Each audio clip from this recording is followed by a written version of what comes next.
yamuhagurukije, uko Imana yamukoresheje ndetse n'iminsi ye ya nyuma uburyo Imana irimo imukoresha.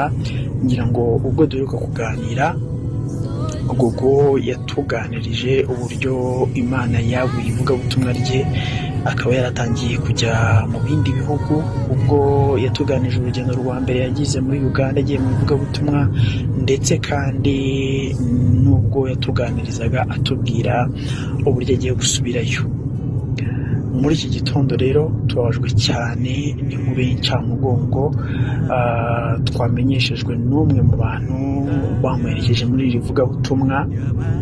Ngira ngo ubwo twaganiraga twari twasezeranye na Gogo yuko nava mu ivugabutumwa tuzajya kumwakira, hanyuma akatubwira uko urugendo rwe rwagenze, ibihe byiza yagiriye Uganda n'uko Imana yabanye nawe.